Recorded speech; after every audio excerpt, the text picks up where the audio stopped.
Hello, I want to talk to you today about Google and why you should choose Google over Microsoft.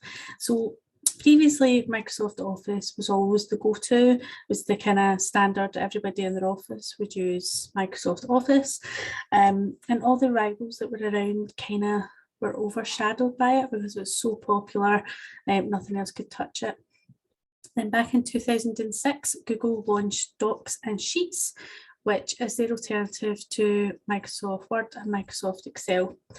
I have always been a bit hesitant to use them because I grew up in my word processing classes at school using Word. Every office job I had after that always used Word and Excel and PowerPoint. So I did take a little bit of convincing, but since I've started using it, I never looked back. I absolutely love it. There's so many things you can do with it. They've expanded it now. They now have a product called G Suite. So you've got Docs, which is Word. You've got Sheets, which is Excel.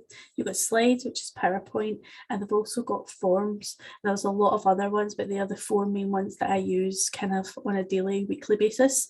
There's a massive amount of benefits to using them. First of all, it's free. As long as you've got a Gmail account, you get a free G Drive and you get 15 gig of data space for free. It can be accessed anywhere. So if I set up a spreadsheet on my laptop, I can get it on my phone, I can log into it on my iPad. So as long as I've got the Google app, I can use it, which is great when you're out and about, someone asks for something.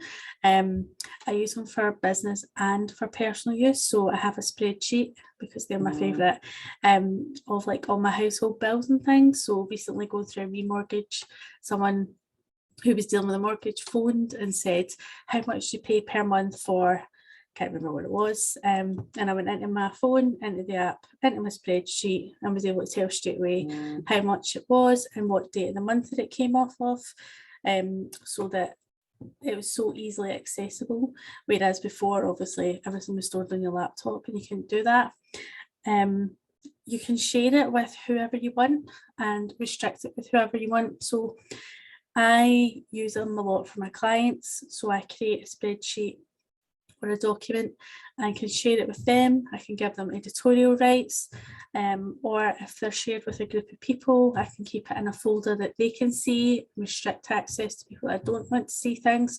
So a lot of times when I'm doing things that are HR documents and are private and confidential, then I will keep them in a separate folder so that the people that don't need to see them don't get to see them. So they're the kind of main things that we use them for, and over the next month I'll be going over different uses and ways to go about processing them. So thank you very much for listening, and I'll speak to you soon.